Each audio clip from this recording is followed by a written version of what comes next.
Play Basket. Cadenaser.com. Hola a todos, hola a todas y bienvenidas al 15º programa de la 12ª temporada de Play Basket, o por no faltar a las buenas costumbres, a un tiempo dedicado al baloncesto en estado puro. El Barcelona es el nuevo campeón de la Copa del Rey. Después de una temporada sin títulos, el proyecto blaugrana ha vuelto a proclamarse campeón en una Copa en la que tuvieron que sufrir en cuartos contra Unicaja, en la que tumbaron en semifinales al Baskonia y en la que pasaron por encima del Real Madrid en la gran final por el título, con Corey Higgins como el MVP, con Calates dirigiendo y con la estrella del proyecto, Nikola Mirotic, así de feliz. Mi primer título con el club oficial, me siento muy feliz, ha tardado un poco, pero bueno. Espero que es primero de muchos. Muy orgulloso de mi equipo, de todos los compañeros, cuerpo técnico. Y nada, este trofeo pues va para todos los culés que nos han apoyado y ahora toca celebrarlo. Sabíamos que teníamos que jugar un partido completo si queríamos ganar a Madrid. Es lo que hemos hecho, hemos salido muy bien físicamente, hemos jugado una buena defensa y en ataque pues nos hemos encontrado bastante cómodos. Hay que felicitar al Real Madrid por este gran partido también, porque han llegado a la final también a pesar de tantas bajas. Y nada, nosotros pues a seguir a lo nuestro, ser humildes, seguir trabajando y ahora pues toca celebrar, porque la verdad que, como digo, hemos tardado un poco a ganarlo, pero bien, por algo se empieza. Por algo se empieza, decía un Nikola Mirotic así de feliz, y feliz también estaba su entrenador, Saras Jasikevičius. El Barça recurrió al lituano para encabezar su nuevo proyecto y Saras en 6 meses ha conseguido su primer título, ha dotado al equipo de mentalidad ganadora y no quiere quedarse en esta Copa del Rey. Los chicos entienden más de lo que estamos pidiendo, estamos mucho más rodados, hemos pasado unas situaciones difíciles que es muy importante para un equipo, perder partidos y aprender de esto, ganar partidos muy importantes juntos, estar en las guerras juntos. Yo creo que estamos en un proceso, siempre decimos que mejorar y nos queda mucho camino para recorrer, pero esta noche es para disfrutar.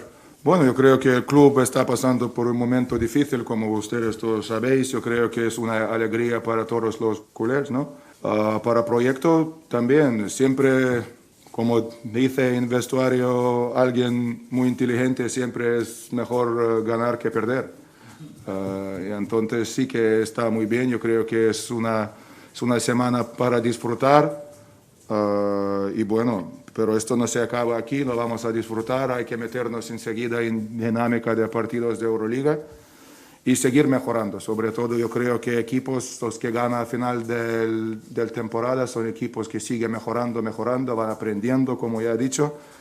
Suena un poco aburrido, pero es verdad. Yo creo que estamos consiguiendo esto, estamos intentando que nadie está por encima del equipo, que todo el mundo siendo la estrella más grande o el jugador de cantera que tiene que trabajar lo mismo, tiene que sacrificarse lo mismo, ¿no? Y tenemos que ganar todos juntos. Esto no es un tenis o un golf o algo así. Esto es baloncesto. Necesitamos uno a otro, necesitamos creer en uno a otro. Y esto de cambio de ciclos yo no lo creo mucho. Yo creo que en estos clubes como Barça, Madrid no hay cambio de ciclo. Estos clubes tienes que ganar siempre. Lo cierto es que esta Copa era una prueba de fuego para los blaugranas, que tras el desembolso de la pasada temporada, en la que vieron cómo se suspendían todas las competiciones, necesitaban dar un golpe encima de la mesa. El encargado de levantar la Copa, de levantar el título, el capitán Piero Oriola, hablaba en Carrusel Deportivo nada más terminar la final. El Madrid es especialista en este tipo de competiciones, nosotros somos más nuevos en ello, ellos están más acostumbrados, los últimos años venían ganándolo todo y bueno, yo creo que hemos hecho un partido muy correcto los 40 minutos, no hemos dejado que ellos entraran en el partido y yo creo que en líneas generales hemos estado casi perfectos. Bueno, Pešić obviamente tendría sus cosas buenas y malas, como cualquier otro entrenador. Ha llegado Saras. ¿Qué os ha dado el entrenador lituano, Pierre? Tú que ya tienes mucha experiencia. Bueno, yo creo que un cambio un poquito. Veníamos de un entrenador también muy exigente, pero bueno, él es muy exigente. No ha sido jugador no hace mucho, entonces eso al final te puede entender mucho en tu comportamiento en la pista, fuera de la pista, puedes hablar muy bien con él. Y sí, tiene mucho carácter y durante el partido lo ves, pero bueno, eso al final al jugador le motiva muchísimo también trabajar con él. Gran título la Copa del Rey, ahora por la Liga y por la Euroliga, ¿no? Bueno, queremos, pero al final yo creo que tenemos que vivir el momento es ahora, el momento es que hemos ganado esta Copa, vamos a disfrutarla y un poquito el espíritu cholismo, ¿no? Partido a partido, día a día. sin pensar más allá y vivir sobre todo y disfrutar del momento. Mira, eso es lo que falta, un Atlético de Madrid de baloncesto, Pierre, no estaría mal, ¿eh? Bueno, no estaría mal, lo que pasa es que sería complicado jugar contra ellos porque, madre mía, sería un partido duro, físico y de todo. No vamos a tener de momento un partido entre el Atlético de Madrid y el Barça de baloncesto. El Barça, que ya tiene su primer título de la temporada, conquistado ante un Real Madrid que se vio superado de principio a fin en la final. Los blancos llegaron a su octava final de manera consecutiva, algo a lo que hay que darle mérito, pero no pudieron competir en ningún momento. Sin Rudy Fernández por una lesión lumbar que le va a tener fuera varias semanas, con jugadores tocados, con la baja de Jeff Taylor, lo cierto es que los blancos estuvieron impotentes y no pudieron competir contra el FC Barcelona. Las reflexiones las hacían Pablo Laso y Sergio Llull. Bueno, ahora mismo la sensación, no me comparo con ningún otro equipo.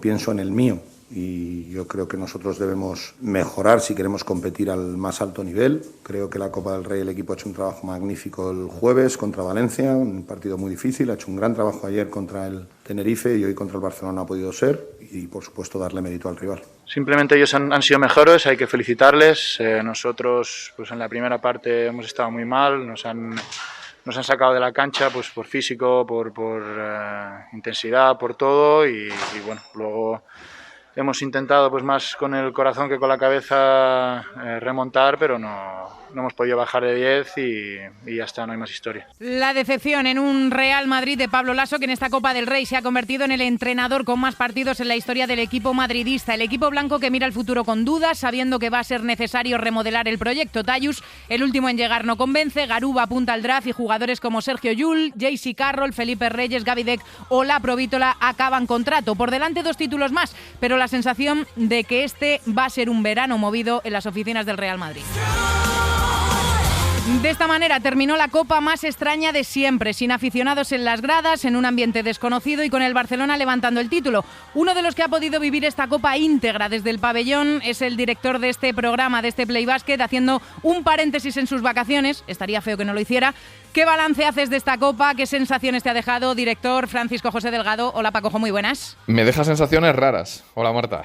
Hola a todos en Play Basket, que unos estarán de vacaciones, pero lo que no se va de vacaciones es el programa. La sensación rara es de no haber encontrado a la gente en la grada. Obviamente ha sido la Copa de la afición sin afición y hemos echado de menos a la gente. Y más viendo que el nivel de los partidos y de los equipos en general ha sido muy bueno. Hay que darle la enhorabuena a los equipos porque han estado a un nivel muy alto en general y al ACB por la organización, aunque entiendo que haya habido críticas por parte del público, al que no han dejado ir, pero sin embargo han escuchado en la grada y han visto a más seguidores, que en este caso han sido patrocinadores y miembros de los equipos, de los que ellos hubieran imaginado. Dicho esto, en el plano deportivo, honores a un Barcelona que ha sido superior al resto de los equipos, a pesar de que Unicaja le dio un susto y a pesar de que los aficionados de Málaga todavía puedan estar preguntándose por qué no se pitó esa última falta personal sobre Abromaitis. A pesar de todo eso, el Barça, desde luego, es el digno campeón y el justo campeón, con Šarūnas Jasikevičius al mando de este proyecto, que ha dado modernidad al baloncesto azulgrana, con Corey Higgins, que por fin ha estallado en el jugador que es, con un equipazo, porque el Barça tiene un equipazo total, y con una advertencia al Real Madrid de que si no fichan con cabeza y si no se reponen con cabeza las ausencias que tiene el equipo, como Campazzo o como Randolph, uno que se ha ido a la NBA y otro que está lesionado y al que le han fichado por Tyus, desde luego el Real Madrid se va a ver en dificultades de cara a las próximas citas, de cara a la próxima temporada, y yo diría que de cara a la renovación de un Pablo Laso que puede condicionar su continuidad a tener un buen proyecto. De los demás, pues yo de Valencia esperaba un poco más contra el Real Madrid, de Baskonia quizás un poco más contra el FC Barcelona, pero hay que decir que los equipos han estado a un grandísimo y a un altísimo nivel. También la ACB, en cuanto a la organización, ha estado desde luego respondiendo a lo que debe ser una copa complicada de hacer, por todas las medidas de seguridad y sanitarias. Y bueno, es un análisis rápido que supongo ahora vosotros vais a completar con la profusión de detalles que tiene que tener. Sí. Qué frase más antigua, más vintage, a lo largo de este Play Basket. Así que nada, te dejo a los mandos y Vale. voy a escuchar con atención a ver si eres capaz de batir el récord de duración del programa, que eso es una cosa muy tuya. Gracias, Joe. No creo que se me vaya mucho de las manos hoy, o eso espero por lo menos. Y sí, ahora lo analizamos todo con la profusión, como tú bien dices, que merece este acontecimiento. Más allá de la Copa, J. Cuspinera es el nuevo entrenador del Movistar Estudiantes, que ha decidido poner punto y final a la etapa de Javi Zamora en los colegiales, que se asoman a los puestos peligrosos, y Frankie Ferrari, también del mercado de fichajes, retorna al Baxi Manresa. Y estamos en semana de ventanas FIBA, la selección española que ya está en Polonia con el billete para el Eurobásquet de 2022 asegurado, con Jaime Fernández como capitán para jugar el viernes contra Polonia y el domingo contra Israel.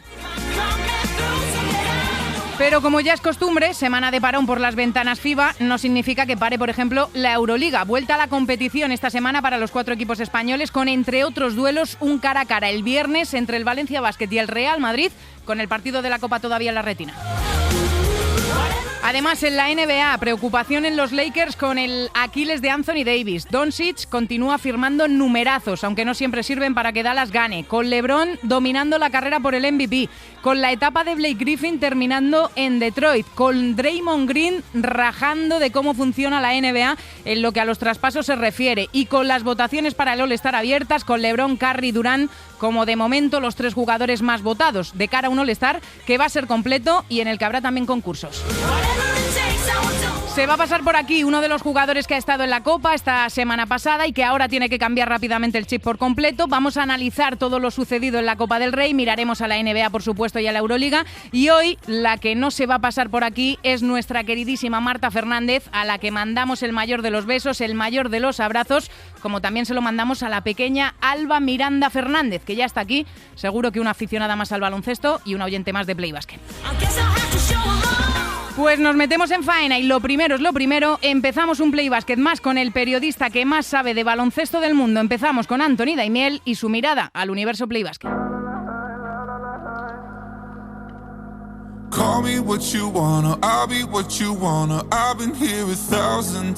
Abrimos una semana más el programa, este Play Basket, con Universo Play Basket y con el hombre que más sabe de baloncesto y sobre todo que mejor nos lo cuenta. Don Anthony Daimiel, ¿qué tal? Muy buenas. ¿Qué tal, Marta? ¿Cómo estás? Hoy nos ibas a hablar de uno de los grandes tiradores de la historia, campeón del anillo y que estuvo, si no me fallan las cuentas, 15 temporadas en la NBA. Estamos hablando de Glenn Rice. Sí, Glenn Rice. Glenn Rice que, digamos que a lo mejor pasado unos años, pues no ha quedado su nombre digamos, en consonancia con lo que ha sido su currículum en cuanto a flashes muy importantes, porque si decimos en un momento que ha sido campeón de la NBA, que ha sido campeón de la NCAA, del baloncesto universitario, que ha sido MVP de un All-Star, que ha sido también mejor jugador de un torneo final del baloncesto universitario. Bueno, son muchas cuestiones que hacen que su nombre, bueno, pues tenga que ser reconocido, pero es verdad que luego no tuvo quizás una consistencia o no estuvo en equipos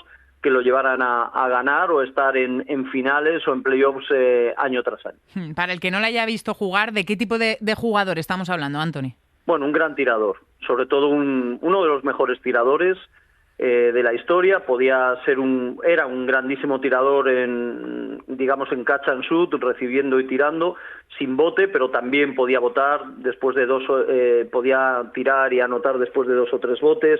Era un jugador muy fuerte, físicamente muy bueno para su generación, y la verdad que yo creo que él no destacaba por ser un jugador muy inteligente en la pista, pero sí se adaptaba muy bien a todo tipo de baloncesto. Entrenó con técnicos diferentes, jugó para filosofías muy distintas y él se fue adaptando, ¿no? Lo que pasa que sus mejores años, digamos, que fueron, bueno, pues años en los que no pudo llegar muy lejos en la temporada. Es un número 4 del draft, lo mencionabas ahora, Anthony, llegaba tras una muy exitosa carrera universitaria con récord de anotación incluido en una fase final y, bueno, de hecho le retiraron su camiseta incluso. Sí, bueno, es uno de los mejores de la historia de una de las mejores universidades a nivel baloncestístico, como es Michigan. En su primer año no era titular, pero los 3 siguientes, porque completó ciclo universitario, promedió 17, 22 y 26 puntos por partido. En su año de senior, bueno, pues fue elegido jugador del año, fueron campeones en el año 89. Él formaba parte de un equipo con jugadores que luego jugaron en la NBA, como Ramel Robinson, el base, Loy Bott y Terry Mills, y para un entrenador, Steve Fisher, que enseguida rehizo a ese equipo campeón, y luego llegaron, que ya lo hemos hablado en esta sección de Play Basket, pues el equipo de Chris Webber, ¿no? Jalen Rose, Javan Howard, etcétera, ¿no? Pero sí, él tiene muchos récords. Creo que el récord que hizo en el torneo final universitario, me parece que 184 puntos, sigue vigente. Ningún otro jugador ha metido tantos puntos en lo que es el torneo final de una temporada del baloncesto universitario. Fue portada de Sport Illustrated en abril del 89, por esa época. Han pasado más de 30 años y que siga vigente dice mucho, ¿eh? De lo difícil que tenía que ser conseguirlo. Sí, digamos que bueno, pues él en ese momento era superior físicamente a todos los rivales particulares que podía tener en la pista, y tenía una muñeca privilegiada, ¿no? Era un jugador con una anotación muy fácil, ya un muy buen triplista cuando no se tiraba tanto de tres. Decías, pasó por muchos equipos, pasó por diferentes entrenadores, en total estuvo en 6 franquicias diferentes, pero donde más destacó podríamos decir que fue en sus años de Miami y también en Charlotte, ¿no? Sí, en Miami él es drafteado por Miami Heat y juega ahí sus primeros 5 o 6 años, y era un jugador destacado ya desde sus primeros años. Lo que pasa es que no era un equipo ganador, ¿no? Luego lo traspasaron en el 95 a Charlotte en el traspaso de Alonzo Mourning. Alonzo Mourning llegó, fue una idea de Pat Riley. Cuando Pat Riley llega a Miami, quiere a Alonzo Mourning y mandan a Glenn Rice y a Matt Geiger a Charlotte, ¿no? Y ahí él tuvo, yo creo que sus mejores años a nivel individual. Fue All-Star 3 años seguidos. Batió un récord en aquel momento, yo recuerdo, me parece que fue en Cleveland 97, en el Partido de las Estrellas, un récord de más puntos anotados en un cuarto del Partido de las Estrellas, que era algo tremendo. Y bueno, no tuvo demasiada suerte en ese año 97, creo que cayeron contra los Knicks, pero era un buen equipo, entrenado por Dave Cowens, con Divac, que acababa de llegar de los Lakers, Maxi Bogues, el base, Del Curry, el padre de Stephen Curry, Anthony Mason, jugaban en aquel equipo de Charlotte, y bueno, pues ahí jugó 3 años magníficos hasta que llegó esa idea, esa noticia de ser traspasado a los Lakers.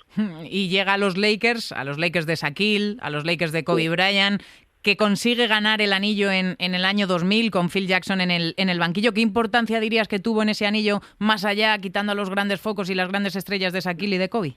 Bueno, tuvo mucha importancia. Él, digamos que no era tan valorado por Phil Jackson. Phil Jackson desarrollaba el triángulo ofensivo, entonces ahí, bueno, pues era básico Shaquille O'Neal, básico Kobe Bryant, que todavía era muy joven, y Glenn Rice pues era un jugador, creo que en temporada regular hizo 15 o 16 puntos por partido, pero ahí sí que no tenía demasiado balón. Le llegaba, lanzaba, metía puntos, sobre todo de media y larga distancia. Lo que ocurre que en la final de la NBA contra Indiana, final del año 2000, ahí en el segundo partido Kobe Bryant se lesiona y Glenn Rice hace un partidazo, creo que mete 21 puntos en ese segundo partido, y luego en el sexto y definitivo ganó Lakers 4-2, era el primer anillo para Shaquille O'Neal y Kobe Bryant, mete 16 puntos también Glenn Rice, así que fue muy importante, pero bueno, poco después decidieron traspasarlo a los Knicks, porque era un traspaso a varias bandas y quería Horace Grant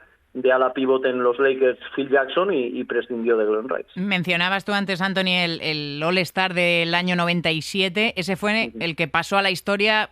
En realidad, aunque Glenn Rice fuera el MVP, el que pasó a la historia fue Michael Jordan, ¿no? Que consiguió el primer triple-doble de la historia de los All-Stars.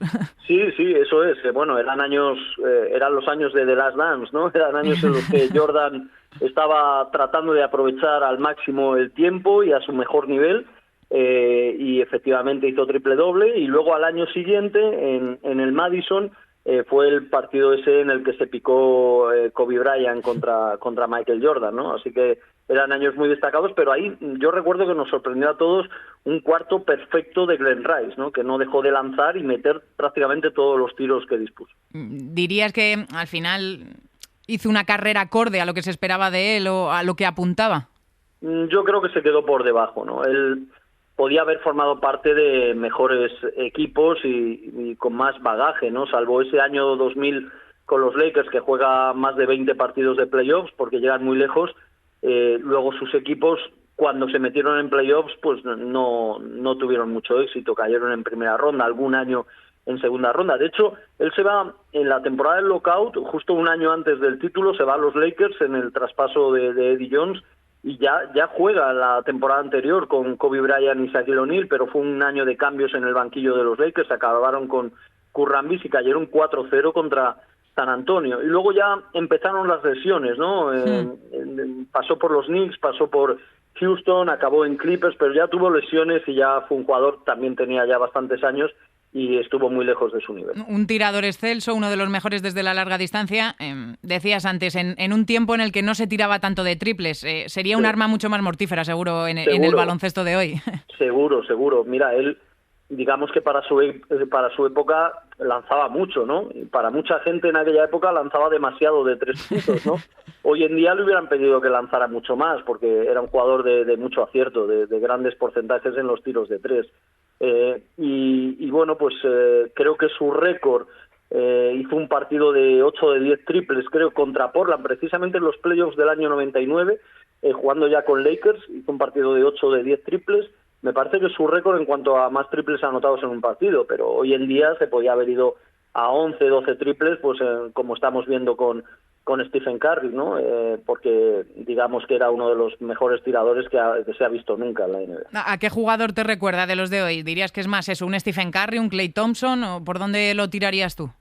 Sí, se parece más a Klay Thompson. Yo creo que Klay Thompson, es mucho mejor defensor de lo que era Glenn Rice, que tenía ahí su punto más frágil o débil. Hay un jugador en Sacramento, Buddy Hield, que también yo creo que se puede buscar similitud con él, aunque Glenn Rice tenía más cuerpo que Buddy Hield, pero es también un muy buen tirador y sobre todo es un tirador, que es lo que era Glenn Rice.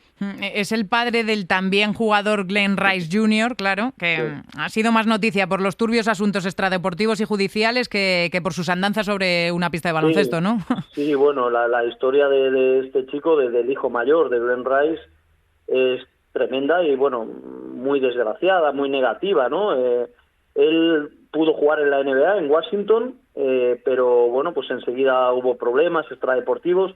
Ha jugado en muchos países en baloncesto FIBA, tanto en Europa como en Latinoamérica, y ha dado muchos problemas, sobre todo últimamente. En Nueva Zelanda, creo que montó una pelea fuera de un bar, fue detenido, estuvo preso unos días. En Lituania, en una de sus últimas aventuras, hace unos meses, pues también, creo que duró 5 días en el equipo, se peleó con compañeros, parece que llegaba pasado con el alcohol a entrenar.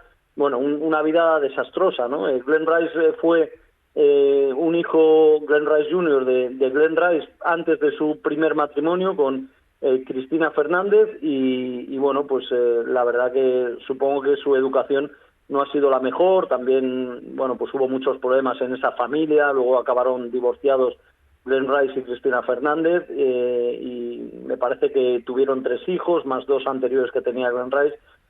Mucho lío, que la verdad, por desgracia, no es tan extraño en jugadores de aquella generación, ¿no? Que de la misma de Glenn Rice. Hablabas ahora de las separaciones, de los problemas en la vida personal que han podido tener. Glenn Rice Senior, volviendo al padre, es otra de esas estrellas de la NBA que con el paso de los años ha visto en problemas económicos y serios.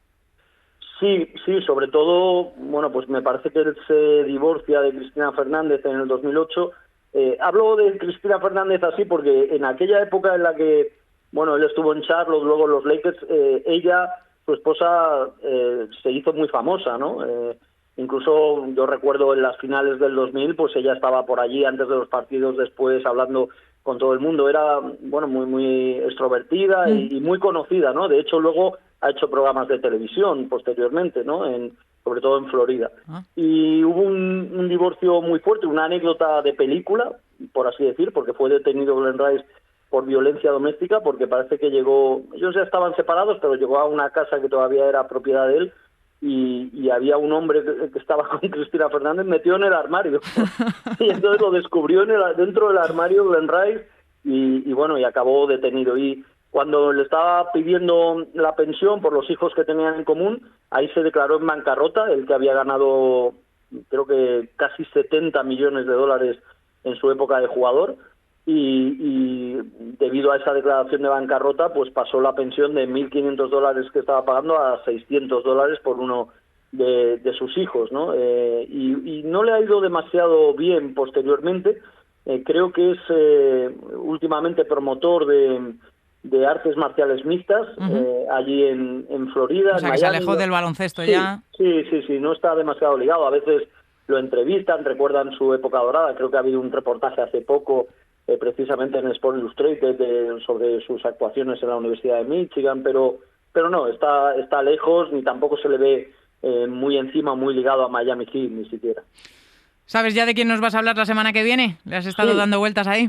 Sí, mira, al final unos me llevan a otros y creo que hay un gran personaje también por lo que ha sido en el baloncesto y también fuera del baloncesto, por lo cual yo creo que es una historia muy adaptable aquí a Play Basket. Hablaremos de Derek Fisher, Deseando, que fuera base de Los Ángeles Lakers. Deseando estoy ya entonces escuchar el próximo capítulo de Universo Play Basket. Déjame que te haga una de fuera de actualidad, Anthony. ¿Qué te ha parecido la Copa? ¿Qué sensaciones te ha dejado? Bueno, la Copa yo creo que nos ha dejado un partido fantástico, ¿no? El del Barcelona-Unicaja. Digamos que en cuanto a competitividad, pues no ha habido partidos demasiado igualados. El Real Madrid, el Lenovo Tenerife estuvo bien también. Y bueno, la final, desde luego, siempre atractiva, a priori, a posteriori y durante, ¿no? Pues siempre que se enfrentan Madrid y Barça en un clásico.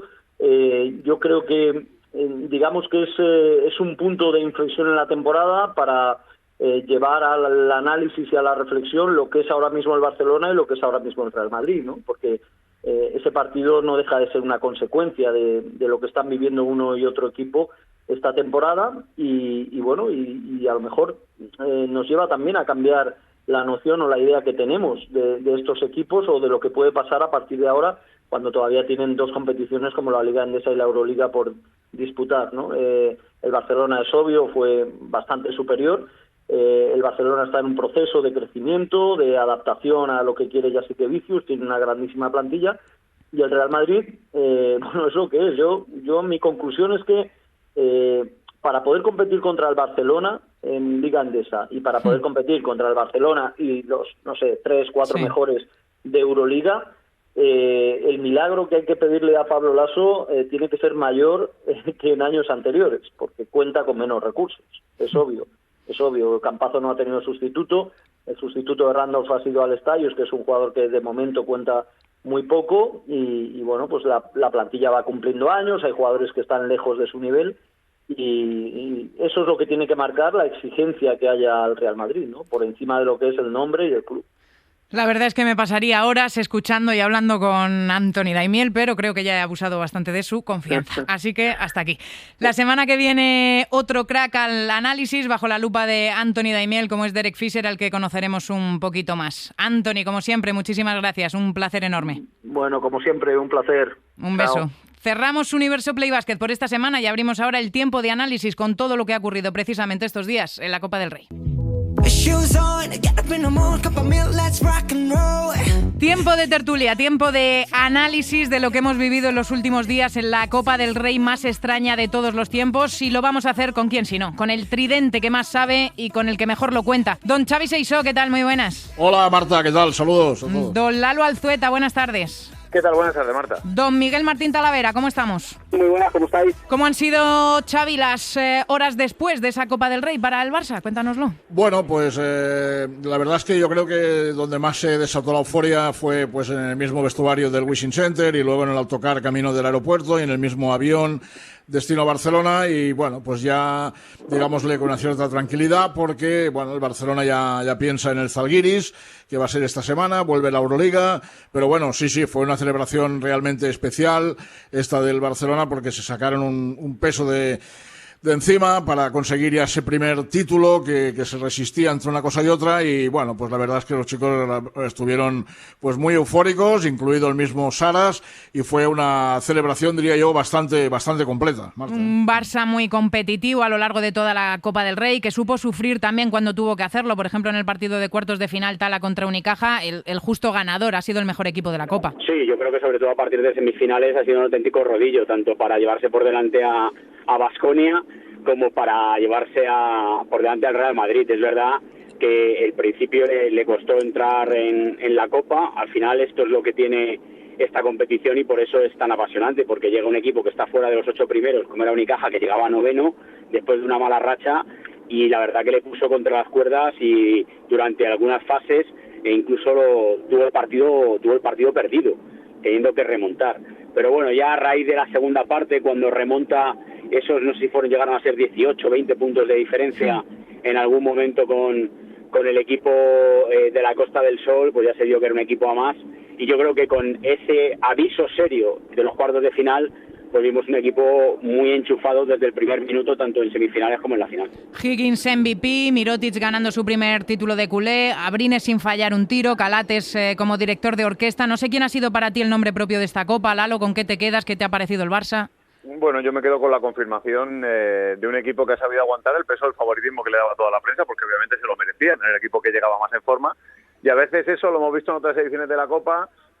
Alguna edición, pues recuerdo con un Valencia Vázquez rutilante tras no perder ni un solo partido en la primera vuelta con Pedro Martínez, etcétera, etcétera, o el mismo Real Madrid en la época más gloriosa, en esta reciente época más gloriosa de Pablo Lasso, pues algún tropezón te pueden ir en la Copa, y me quedo con el bloque, ¿no? Con el espíritu de equipo, con cómo cada uno ha encajado y ha asumido su rol, con la química, con la firmeza, con la dureza y sobre todo, como decía Talavera, ¿no? Con la capacidad para sufrir en momentos complicados, porque tanto en una competición así como en una Euroliga o en un tramo final de la Liga CB, los equipos que ganan títulos tienen que saber transitar por momentos malos, ¿no? Y el Barça lo ha sabido hacer. Escuchábamos al principio de este Play Basket, Xavi, a Pierre Oriola cuando atendía los micrófonos de Carrusel Deportivo, nada más terminar la final, hablando de su entrenador, de Jasikevičius. Hablaba de que, bueno, que el hecho de que haya sido un jugador hasta hace relativamente poco que ayuda, que es muy exigente, pero tú que estás cerquita del equipo día a día, ¿qué le ha dado Saras a este Barça? Bueno, yo creo que le ha dado carácter, ¿no? Le ha dado mucho carácter porque, evidentemente, bajo mi punto de vista, el talento está ahí, de los jugadores, que hay superestrellas, jugadores muy importantes en este equipo, pero claro, con eso creo yo que no basta, ¿no? Entonces, yo creo que Saras le ha dado, pues, cohesión, ¿no? Carácter, cohesión al equipo. Yo creo que bueno, pues dio un mensaje como diciendo, bueno, pues aquí nadie estaba por encima uno del otro, si no nos ayudamos todos no vamos a conseguir nada, y yo creo que un poco su objetivo es este, ¿no? El objetivo de Saras, que conoce bien el vestuario y que ha sido, como tú bien decías, pues jugador y conoce un poco cómo son los jugadores, pues le ha dado esa exigencia, ese carácter al equipo, que les hace ponerse las pilas en momentos decisivos, y luego, pues en la hora de las celebraciones, pues él es uno más, ¿no? Casi, sí. Claro, uno más, como vimos las imágenes, ¿no? Cuando hubo la celebración y tal. Yo creo que, bueno, pues eso es un poco lo que de momento es el secreto de este Barça, la buena química que hay en el vestuario. Hombre, cuando se gana siempre es mucho mejor, la buena química y el talento que le sobra al equipo. Yo diría que un poco son las claves. Los periodistas somos muy de decir esto, Tala, pero ¿estamos ya sí que sí ante el inicio del cambio de ciclo? Bueno, yo creo que hay que ver. Está claro que por equipo y por potencial sí, pero bueno, hay que ver también si el Barça es capaz de llevarlo a cabo. Recordemos que la institución como tal tiene un boquete de muchos millones de euros. Salieron las cuentas 700 millones de euros a corto plazo. Es verdad que la sección de baloncesto no tiene que ver nada con el fútbol, pero tiene seguramente las secciones más valiosas o más competitivas en fútbol sala, en fútbol femenino, la tiene en balonmano, la tiene en baloncesto. Y la gran duda es saber si la va a poder mantener. Si mantiene este bloque en lo económico, en lo deportivo, yo creo que no hay otro equipo en Europa que se asemeje al talento y a todas las alternativas que tiene el equipo azulgrana. Pero yo creo que al final la institución pasa por momentos complicados, más allá del triunfo de la Copa. Vamos a ver cuando llegue el nuevo presidente, vamos a ver cuáles son sus planes, pero lo que está claro es que si mantiene, el bloque es absolutamente apabullante como para liderar un cambio de tendencia y un ciclo ganador. Lalo, el Real Madrid llegó a la final, a la octava de manera consecutiva, algo a lo que también hay que darle mérito, y lo hizo sobreponiéndose a los problemas, a las ausencias, con la baja de última hora de Rudy Fernández, pero lo cierto es que en la final, sobre todo, no dio la sensación en ningún momento de poder competir de tú a tú contra el Barça. ¿Necesita cambiar mucho el Real Madrid de cara al futuro? Es que el problema a corto plazo es más difícilmente resoluble. A medio o largo plazo pues pasa por pues por pensar en que obviamente cuando los resultados dejan de llegar hay que analizar por qué dejan de llegar, y en este caso a mí no me gusta hablar de ciclos porque al final hay equipos e instituciones que son capaces de ir renovándose en la medida justa para que el ciclo competitivo no decaiga mucho, es decir, no quede un periodo de caminar por el desierto, pero obviamente claro que el Madrid tiene que pensar en que la edad media del equipo es la que es, en que las referentes, como pasó en su día en el Barça de Juan Carlos Navarro, de Víctor Sada, Jaka Lakovic, etcétera, etcétera, etcétera, hay que mirar el DNI también y pensar, bueno, pues al máximo nivel competitivo, ¿cuántos de estos jugadores te van a poder seguir dando lo que te dan? Porque obviamente es ley de vida, si no seguiría jugando Sabonis, esto es así. Claro, estas cosas hay que mirarlas así. Y bueno, en ese relevo generacional, la parte más positiva para el Madrid es primero que el carácter y que el bloque no se desilvana, que ha sido capaz de pelear con lo que tenía y con las fuerzas que había para llegar a donde se ha llegado. Y ahora hay que mirar al futuro y empezar a pensar que bueno, pues que ya aparece por ahí un Carlos Alocén, que es el momento de que también Ousmane Garuba empieza a ocupar más protagonismo, que Alberto Abalde parece que está muy ya consolidado en el equipo, y bueno, pues estos son los encargados de liderar las próximas generaciones de plantillas del Real Madrid que han de competir por cosas, ¿no? Y luego vamos a ver el aderezo o el complemento que tiene todo esto. Pero bueno, en un Madrid circunstancialmente o muy tocado ha sido capaz de llegar a la final de Copa, aunque con esto ya sabemos que aquí en esta liga le ha pasado a otras plantillas históricas del Real Madrid. Con eso no vale. Tala, ¿tú ves a este Real Madrid? Bueno, es verdad lo que dice Lalo ahora mismo, las circunstancias en esta Copa del Rey eran como muy excepcionales, pero ¿tú ves a este Real Madrid, a esta plantilla, esta temporada, con lo que tiene ahora mismo, compitiendo de tú a tú con el Barça, por supuesto, en la CB y en lo que esté por venir, pero también con las mejores plantillas de Europa? Hombre, con lo que hemos visto en la Copa y todavía en caliente parece difícil, pero yo creo que es verdad que Campazzo y Randolph evidentemente los has perdido. Uno porque ya no es jugador tuyo, que está en la NBA, y el otro porque ya tiene toda la temporada, está lesionado. Pero yo creo que al final va a ver qué pasa con Taylor, a ver qué pasa con Rudy. Yo creo que si al final el núcleo duro consigue estar sano y pudiendo ser significativo, pues yo creo que al final un jugador como Rudy a lo mejor no te mete 25 puntos, te coge 15 rebotes, te da 10 asistencias, pero lo que implica de que la gente se ponga a defender, de que esté metida, pues yo creo que al final es un jugador importante.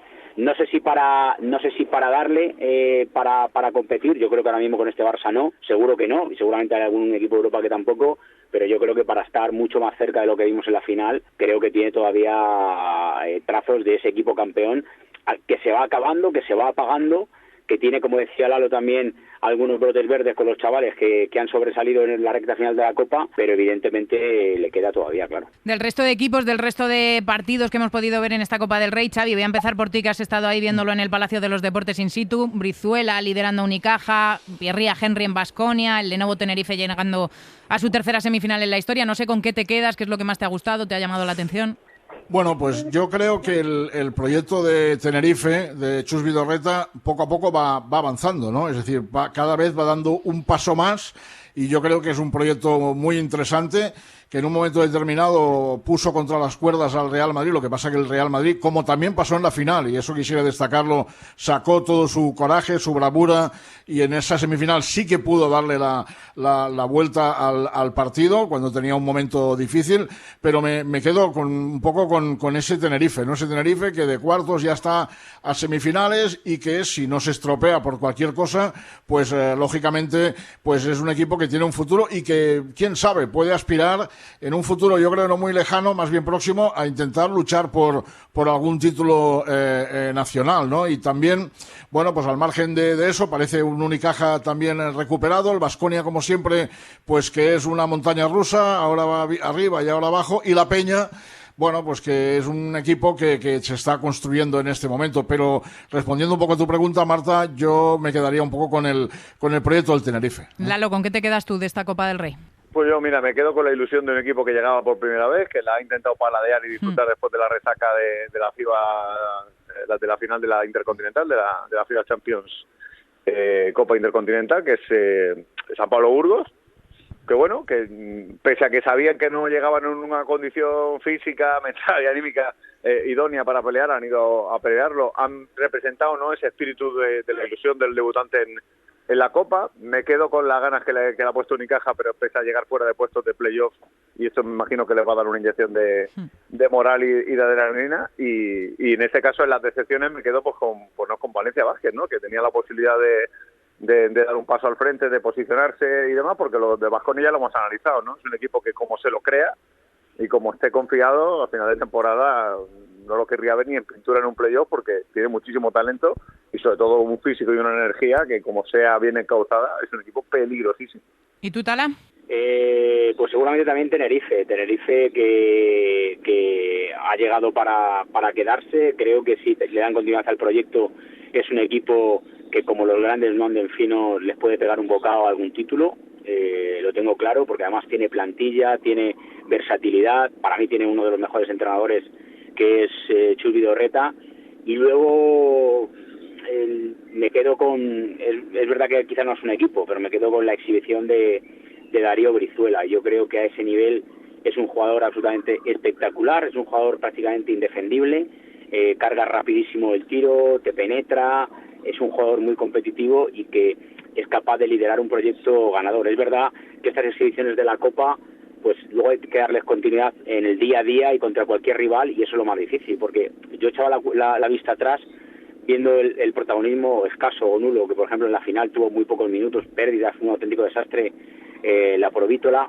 Yo me acuerdo de aquella exhibición cuando era jugador de... Venía de recién la Peña. Salido del coronavirus también. Sí, pero bueno, pero te lo digo en general la temporada. Sí. Quiero decir, no se parece en nada más allá del nombre de la camiseta a aquel que hacía las exhibiciones en la Peña, que él solo ganaba partidos de Copa, que se iba por encima de la treintena de puntos, que le veías con una confianza absolutamente abrumadora. Yo pensaba sinceramente que iba a dar un salto con la salida de Campazo, porque no le iba a quedar más remedio que tener protagonismo, y le sigo viendo apagado. Por lo tanto, te digo por lo de Darío, que se demuestra que es un jugador muy importante, que es seguramente la punta de lanza de este Unicaja de Málaga, y que si da continuidad a lo que ha hecho en la Copa, pues puede ser otro a tener muy en cuenta en un proyecto absolutamente grande de Euroliga. Es la Provítola de la Peña, Xavi, hace un par de temporadas con 50 de valoración y 36 puntos, creo que fue en ese partido contra el Baskonia, precisamente. Sí, es de los partidos más recordados, como decía Tala, de cuando estaba en la Peña, ¿no? Es decir,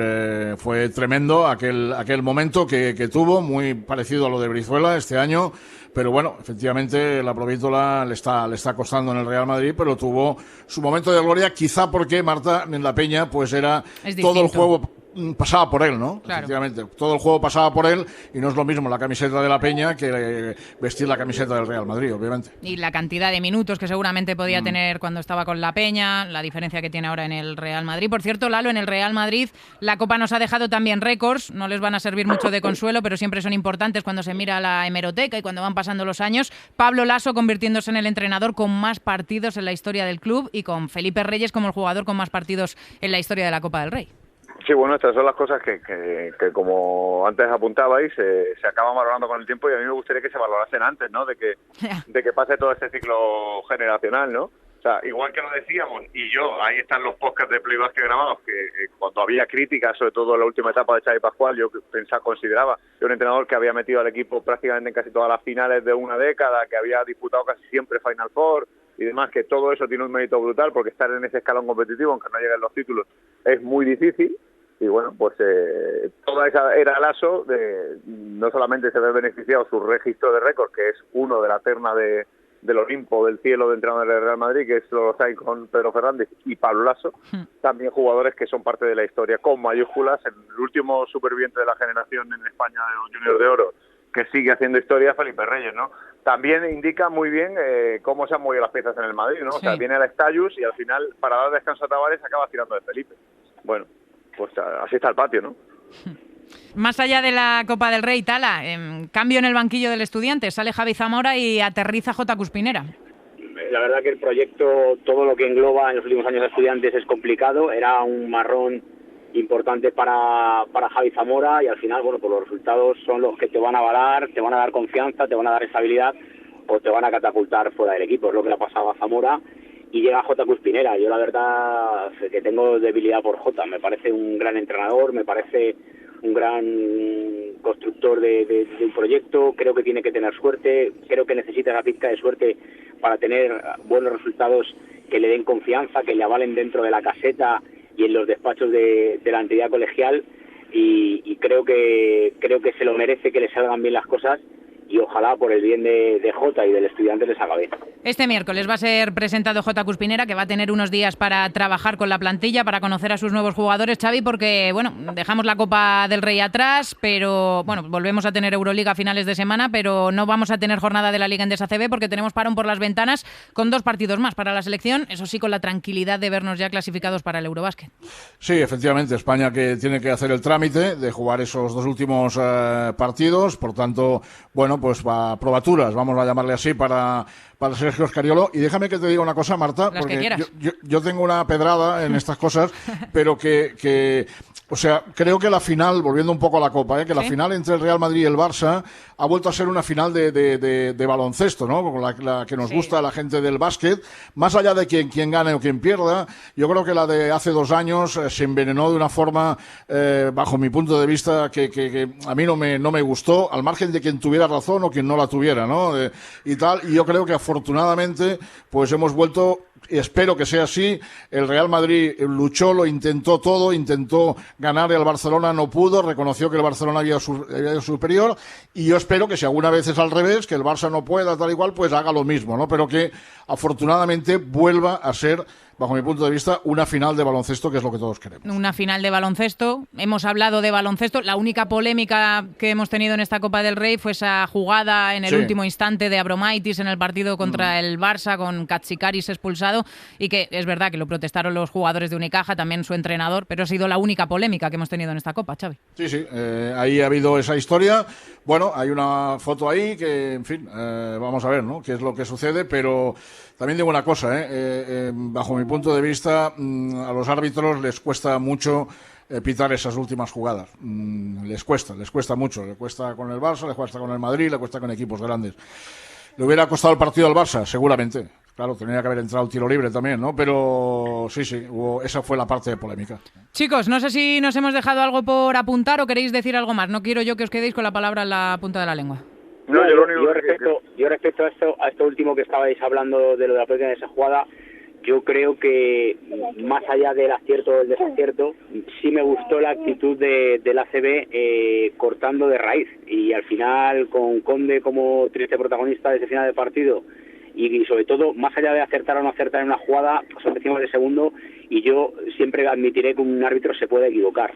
Lo que no me gustó fue el show ya de las técnicas y un poco cómo se distorsionó el partido, y la ACB cortó de raíz, a los 3 árbitros los mandó para casa, y en esos cuartos de final se acabó su participación en la Copa, y yo creo que esa es una forma de atajar este tipo de problemas. Lalo, que tú también querías decir algo.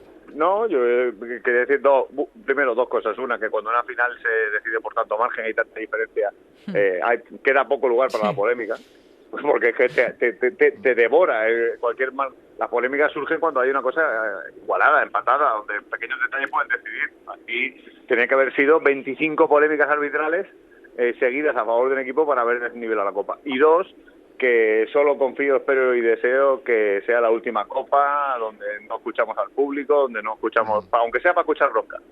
Pero a mí me ha faltado esa, incluso repito, aunque sea para decir era campo atrás o lo que sea, pero para gritar, o estoy hasta la nariz del Barça y del Madrid, que es un cántico que, como claro, se repite mucho esa final, el resto de las aficiones lo entonan mucho, pues lo he echado de menos. Fíjate que otras veces, alguna vez que estás en la Copa, digo, la gente que pesa muchas veces y tal, joder, qué ganas de que sea la gente pesada, Sí. Y de silbido, de grito, de todo. La verdad es que, bueno, lo puede decir Xavi también, hemos estado los dos allí en el pabellón, es verdad que hemos estado contando, narrando, disfrutando de una Copa del Rey, pero por momentos no era una Copa del Rey. Chicos, lo dejamos aquí. Lalo Alzueta, Miguel Martín Talavera, don Xavi Seisó, muchísimas gracias a los 3 un día más. Un beso para todos. Hasta luego. Dejamos el análisis de la Copa del Rey, pero antes de cerrar este bloque, un sonido, el del baloncesto, el de la intensidad, el de los banquillos en esta Copa. ¿Cuántas pérdidas sin que gasten una falta? 5 o lo menos. Y no ha gastado una falta. Y nosotros no gastamos falta. Bandeja. ¡Hostia! Y este triple es mío. Es mío. Pero llevamos 0 fouls. ¡Una eliminatoria! ¡Hostia, pónganse las pilas en defensa! Está bien. No te critiques que si fas falta aquí, las muchas faltas no valen. ¡Ponte una hostia! ¡Lo que está con el papi! A ver, está bien defendido. El problema es que ha metido 5 puntos en las anteriores, que no hemos cambiado. Ahora el problema no es de ataque. El problema sigue siendo en defensa. Venga, no this is basket. There's no bonus. Spend the force before. Antes. Vamos a morir en la pista. Venga, muy bien. Considering how we play and going in the halftime, 4-5 down is not a problem. 30 minutes, we play so hard, so good. 3 turnovers, we stop. We play scared now. After 30 minutes, how is possible? I said, Corey, don't open up, but listen, blood. Who was it last? I don't know. Well, close the deal, fellas. We are close. You need to close the deal. You need to pick up the ball. O nos concentramos en las pequeñas cosas que hay que hacer para ganar un partido de baloncesto, o no podremos jugar. Hay que ir al robo, y si no falta el partido, que se alargue, ¿vale? Falta a cualquiera, si no, se acaba el partido. Guys, you do. We need to play defense, I don't have any more time out. Hemos fallado debajo del aro, hemos fallado debajo del aro. Lo peor no es fallar, lo peor es que nos corren. Great job. Most importantly right now in the locker room is not to talk like something's going on and live in the moment, okay? Including in the locker room, you got to live in the moment. You understand you are playing very good, but you got to live in the moment. This moment, all right? Vivir el momento, les decía Saras Jasikevičius a sus jugadores. Ahora sí, dejamos la Copa del Rey atrás, ya es pasado, enhorabuena al Barcelona, la temporada continúa y nosotros ahora continuamos también en Play Basket. Vamos con un protagonista, un jugador que también ha estado en la Copa y que ahora cambia el chip para ser el capitán de la selección española de baloncesto.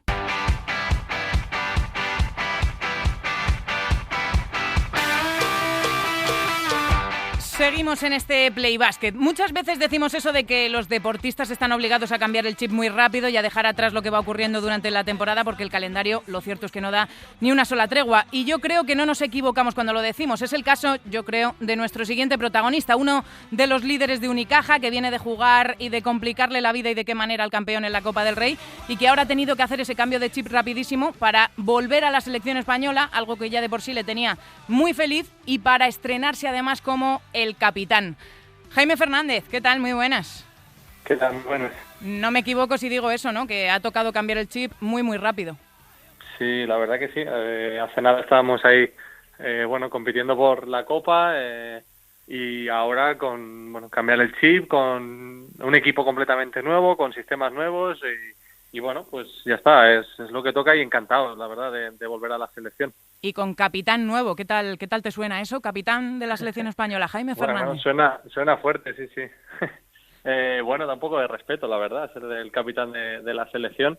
Pues lo haré lo mejor que posible. Es verdad que tengo pocas internacionalidades, pero aún así soy el que más tiene y pues nada, me ha tocado ser el capitán y lo llevaré lo mejor posible y con mucho orgullo y lo haré lo mejor que pueda. Ya lleváis unas horas allí en Polonia, ya ejerciendo como capitán. Cuéntanos un poquito qué es lo primero que se hace cuando uno se estrena como capitán. No sé si has dado alguna charla a lo mejor a los 3 que se están estrenando en la convocatoria, si has tenido alguna conversación un poquito más privada con el seleccionador. No, qué va, la verdad es que lo primero que hemos hecho ha sido una PCR, nada más llegar y nada, hubiéramos hecho una cena de matrícula pero no podemos salir del hotel y nada, pues los nuevos pues tampoco tengo mucho que decirles, más que hay que venir aquí a disfrutar, a trabajar y pues sabiendo que conlleva una responsabilidad, ¿no? Vestir esta camiseta, pero bueno, yo creo que se respira en el ambiente, yo no hace falta que tampoco les diga mucho y nada, Sergio pues también le he visto hoy, hemos tenido nuestro primer entrenamiento y nada, buen trato como siempre y todo marcha bien. Y tú regresas año y medio después de ese último partido con la camiseta de la selección española, imagino que también había un montón de ganas de eso, Jaime. Sí, hay muchísimas ganas, incluso que, no es lo mismo, ¿no? Sin gente, en una burbuja, vamos a estar prácticamente no, vamos a estar del hotel al pabellón, del pabellón al hotel sin salir de las habitaciones, pero sí, hombre, estar en la selección siempre es algo bonito, siempre, como he dicho antes, se respira como un ambiente especial y esto lo echaba mucho de menos y cuando lo veía desde la tele lo pasaba hasta mal, ¿no? De ver a la selección y no estar ahí, así que nada, pues ahora que estoy dentro, pues a disfrutarlo lo máximo. Ahora que mencionabas un poco la burbuja en la que os habéis metido allí en Polonia para estos 2 partidos que tenéis por delante, se hará sobre todo raro, ¿no? El saber que estáis en la selección, que normalmente tenéis, bueno, que tenéis un gran ambiente, que sois una piña, que lo pasáis bien, que os reís, y el estar así un poco enclaustrados en las habitaciones tiene que ser cuanto menos rarísimo. Pues es una situación muy rara. Ya te digo que hubiéramos hecho una cena de matrícula, hubiéramos hecho, bueno, algunas cosas que ahora mismo pues no podemos hacer, pero bueno, dada la situación que hay, esto también es un orgullo y es un privilegio poder estar aquí, ¿no? Entonces es raro, bueno, hacemos lo que podemos, ¿no? Estamos en las habitaciones, pues algunos han traído la Play, en alguna vamos de vez en cuando pues con alguien en la habitación y charlar un rato, pero bueno, hacemos poco más, que nuestra mayor y mejor diversión es ir a entrenar, o sea que esto es lo que hay y bueno, ya está, hay que sacar el lado bueno de esto. Ir a entrenar y ir a jugar también los 2 partidos que tenéis por delante, contra Polonia y contra Israel, con la tranquilidad de tener ya el billete asegurado para ese Eurobasket de 2022. ¿Estos partidos para qué sirven, Jaime? Bueno, pues para nosotros es importante competir, es importante jugar y es bonito vestir esta camiseta y entonces pues bueno, ya te digo que no todo el mundo tiene la oportunidad de vestir esta camiseta y bueno, pues es muy bonito jugar aquí y bueno, son partidos que estamos clasificados, pero bueno, vamos a competirlos como si no lo estuviésemos y vamos a prepararlo lo mejor posible. Además sabemos que son 2 rivales, bueno, pues bastante complicados, con buenos jugadores y habrá que estar a tope para poder competirlos. En medio de todo esto de una temporada tan extraña, ¿estas ventanas ayudan a liberar un poco la mente, a salir de la monotonía que a lo mejor tenéis ya durante la temporada con tanto partido, con competiciones europeas, con la ACB, con la Copa?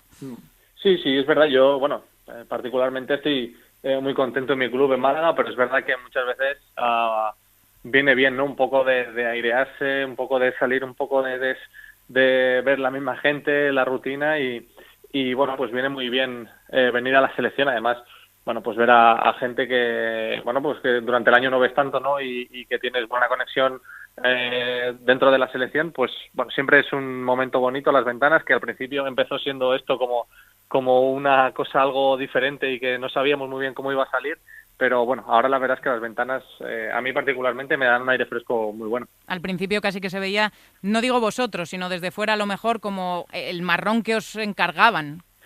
Sí, al principio, bueno, era un tema un poco complejo y bueno, nosotros lo transformamos en una oportunidad para nosotros. La verdad es que fue una experiencia muy muy bonita y conseguimos la clasificación para el Mundial, que además luego se ganó, o sea que fue una experiencia espectacular y bueno, ahora ya también que se ha conseguido el objetivo de estar en el europeo, pues también creo que los objetivos los vamos cumpliendo y creo que bueno, pues el baloncesto español de clase media, digamos, también demuestra que cumple, ¿no? Y tanto que cumple, no solo cumple, sino que saca nota el baloncesto español. Jaime, tú te quedaste a las puertas del Mundial.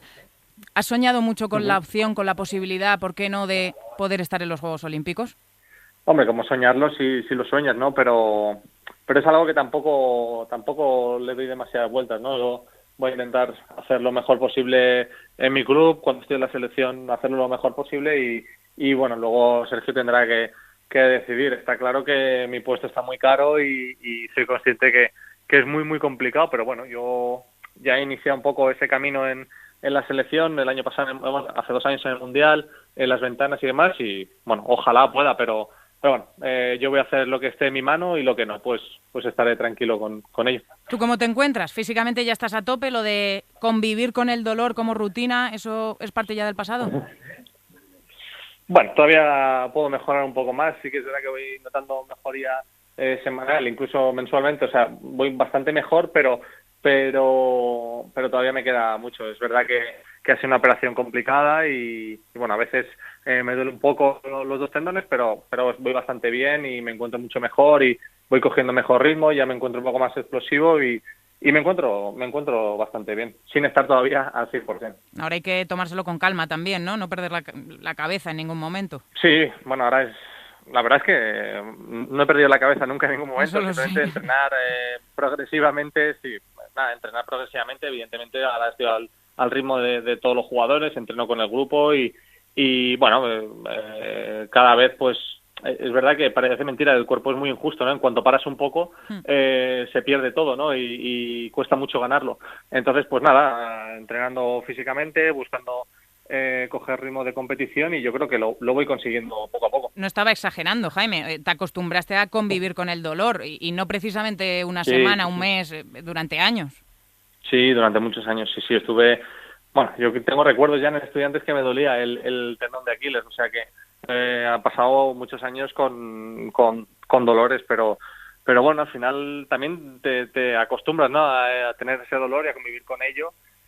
Pero bueno, yo creo que es parte ya un poco del pasado, aunque todavía no estoy al 100%, pero bueno, me noto mucho mejor y ahora pues valoro más, ¿no? El estar mejor, el poder entrenar todos los días, el después del partido poder entrenar. Bueno, es algo que antes pues era mi rutina, pues descansar más y reservarme para los partidos, y ahora pues puedo entrenar más y disfrutar un poco más de mi vida como profesional, ¿no?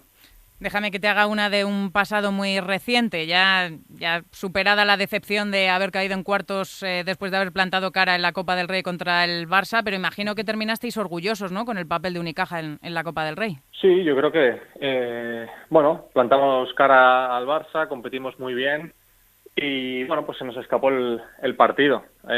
Íbamos ganando casi hasta en el primer cuarto, no sé si de 20, sí. La verdad es que no lo recuerdo muy bien, pero incluso fuimos ganando de 20. Entonces, pues bueno, podríamos haber hecho las cosas mejor en la segunda parte, desde luego, pero también tienes enfrente al Barça y bueno, tiene una gran plantilla y es muy complicado mantener ese nivel que mantenimos en el primer cuarto, ¿no?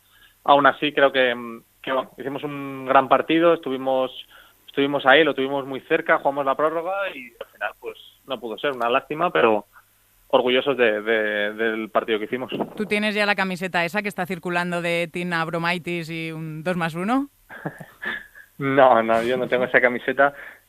Bueno, si me preguntas ahora, pues viendo todas las repeticiones, te digo, es un 2+1.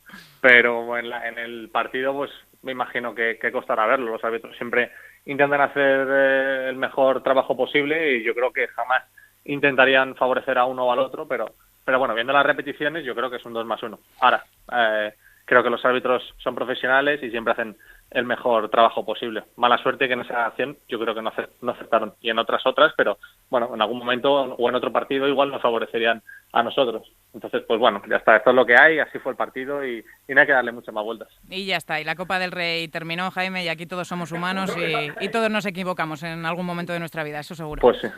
Jaime Fernández, capitán de la selección española de baloncesto. Seguro que los aficionados de Unicaja terminaron muy orgullosos de vosotros, pero también lo vamos a estar nosotros con el papel que haga la selección, seguro, en los 2 próximos partidos que tenemos por delante, los últimos en el camino hacia el Eurobásquet de 2022.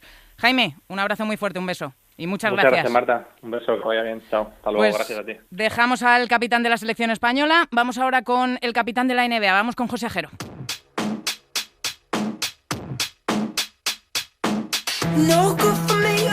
Dejamos a un lado el baloncesto más cercano y miramos ya la NBA. Está la cosa que arde, con Draymond Green desatado contra la NBA, con Utah imparable, con los Nets carburando, con el All-Star tomando cuerpo. Vamos, que en definitiva tenemos muchas cosas, como siempre, que comentar con don José Ajero, compañero de Movistar Plus. ¿Qué tal? Buenas tardes. Hola, ¿qué tal, Marta? Muy buenas tardes. ¿Cómo llevas la resaca de la Copa? Bien, yo creo que ya he recuperado fuerzas. ¿Tú? Bien, ya hemos recuperado fuerzas. Bueno, las he perdido trasnochando, pero bien. Es que esto de estar a todo, ¿verdad? Es complicado. Sin la Copa no sería nada igual.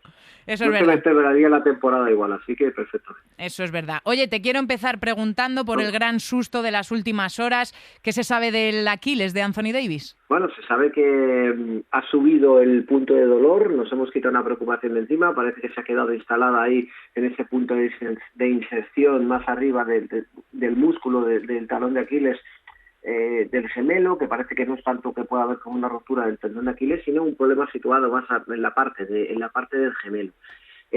Está muy hinchado, todavía no han llegado a grandes conclusiones, pero bueno, en 2-3 semanas reevaluarán y ahí nos darán un poco el diagnóstico final. Pero bueno, por mucho que se pierda estas 2-3 semanas y luego otras 2 o 3, el fastidio para Lakers va a ser grande, pero muchísimo menos ínfimo comparado con lo que podía suponer. Sí, porque el susto había sido grande, el susto que lo ha protagonizado Anthony Davis, la rajada de la semana, no sé si del mes incluso, No sé si de la temporada contra la NBA es la de Draymond Green. Sí, hoy en la madrugada del lunes al martes, sí.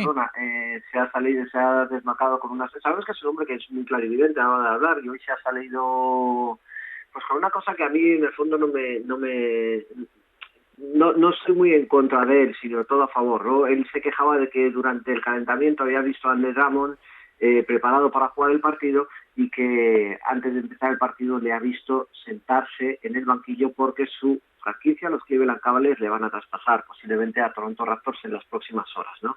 Entonces él dice que aceptamos este tipo de situaciones en las que las franquicias pueden disponer o hacer de un jugador como si fuera un objeto, pero sin embargo cuando el jugador trata de empoderarse y es el que trata de tomar su propio camino, seguir su propio destino, elegir su propio destino, se le mata o se le castra, que es como ha decidido que denominaba la situación en la que se ha visto envuelto James Harden tras pedir las salidas de Houston para irse al Brooklyn, ¿no? Si un jugador trata de poner al equipo, a la franquicia contra la pared, es un cáncer, también como ha dicho, pero sin embargo a la franquicia se le permite jugar con los jugadores como si fueran meros objetos, ¿no? Entonces, de ahí viene todo. A mí me parece correcto, pero es cierto que son unas reglas del juego que también buena parte de esa regla incluye contratos altísimos, de muchos millones un juego. Sí, es el eterno debate, ¿no? Siempre lo decimos, que los jugadores en la NBA son tratados un poco como objeto, que al final ellos poco o nada tienen que decir cuando las franquicias deciden traspasarles o cambiarles de equipo, pero pues eso, son las reglas del juego que están establecidas hasta ahora.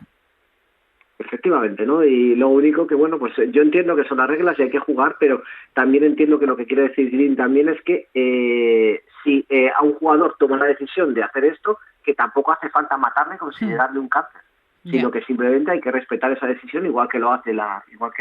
No es mucho, no se convierte en un criminal precisamente por intentar ser en cierta parte dueño de su destino. Ya nos explicabas que todo esto ha venido un poco por la situación de Andre Drummond en los Cavaliers. En una situación similar está también Blake Griffin en los Pistons. Están los dos en principio apartados, podríamos decir, por si pueden formar parte de un futuro traspaso. Fíjate lo que son las cosas cuando antes de la burbuja, justamente hace un año, pero bueno, que no parece tanto tiempo porque como han pasado tantas cosas, o parece mucho tiempo, pero deportivamente no lo ha sido tanto, estos dos tipos se reunían en Detroit, en la ciudad del motor, para intentar relanzar el proyecto de unos Pistons que estaban deprimidos en las últimas temporadas, en el último lustro, y fíjate, ahora uno está en Cleveland esperando a ser traspasado y el otro está apartado de la franquicia de Detroit, donde ha empezado ya no con números que no se asemejan a los que han sido los de su carrera o los de su estatus en la liga, sino que en una condición física pésima que no tiene nada que ver con ese jugador explosivo, maravilloso y de salto tan fácil que nos enamoró a muchos, ¿no?, en sus primeros años en la liga. Sí, mencionábamos antes a James Harden. Esa dupla Harden-Irving, la pareja ya empieza a funcionar y los Nets empiezan a carburar, ¿eh? Sí, malas noticias, porque después de la cuarentena, malas noticias por la ausencia de KD. Sí. Porque después de la cuarentena, pues ahora también un problema en el gemelo, también precisamente le va a tener fuera 2 o 3 partidos, así que bueno, pues están tomando las riendas tanto Harden como Kyrie Irving. Hoy Harden ha dicho que le cuesta muchas veces centrarse en su juego porque ver jugar a Kyrie Irving en una cancha le parece como una película de efectos especiales, con multitud de trucos y efectos especiales. Y bueno, pues Harden liderando la liga en asistencias, 11 asistencias con 8 por partido, casi 12 pases de gol por partido, es una auténtica barbaridad, y Harden en un plan mucho más ejecutor, lanzando más que otras veces, y bueno, pues esperando a buscar ese equilibrio hasta que llegue Durant y que sean capaces de juntar, 10, 12 partidos juntos. Ahora mismo son el tercer equipo del este con un récord de 17 victorias y 10 derrotas. Los que no están bien son los Celtics, ¿eh? No, rajadita de Kemba Walker, no contra él mismo, o sea, no contra el equipo, no contra los compañeros, no contra la franquicia, sino contra él mismo. Cree que no están preparados para no están preparados, no han alcanzado el nivel del año pasado, les está costando ponerse un poco a tono y la verdad es que sí, ¿no? Porque estamos viendo como a estas alturas de la película ya hay un montón de equipos que han reaccionado, sobre todo tomando como referencia los primeros días de la última semana de enero o la primera de febrero, hay un montón de equipos que se han liado la manta a la cabeza y ya han cogido un ritmo de crucero. Y los Celtics no parecen alcanzarlo, están sumidos en una especie de pretemporada continua, arrastran 3 derrotas en los últimos partidos y nada de buenas sensaciones, desde luego, ¿no? Los que sí que transmiten buenas sensaciones y los que sí que parece que tienen esa velocidad de crucero ya de la que hablas, José, son los Jazz. Son la franquicia que lidera el oeste, los mejores números de su historia. ¿Hasta dónde puede llegar Utah esta temporada? ¿Qué te transmite?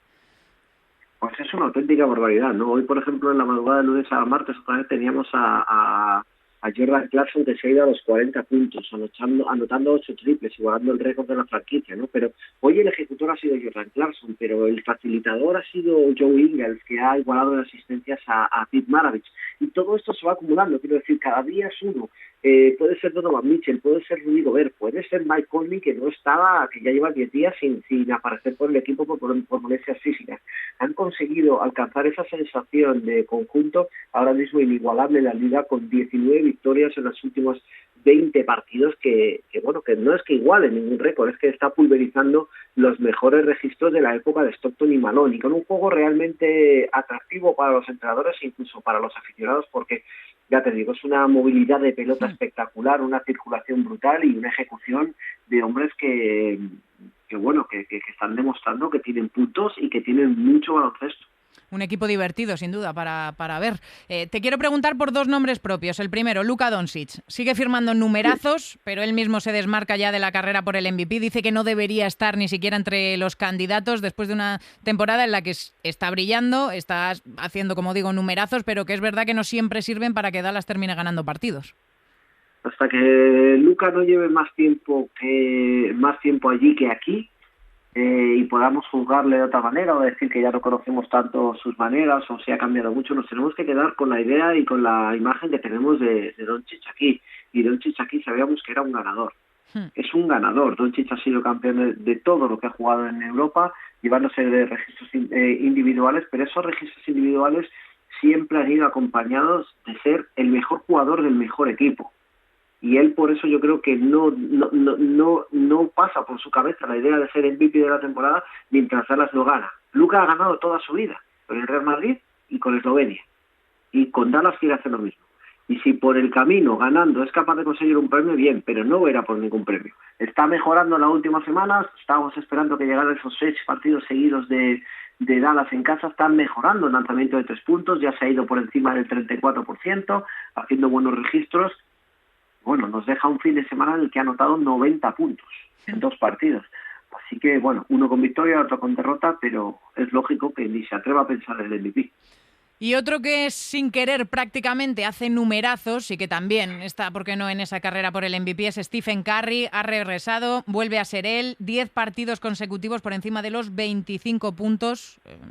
Estratosférico, José, como nos tenía acostumbrados.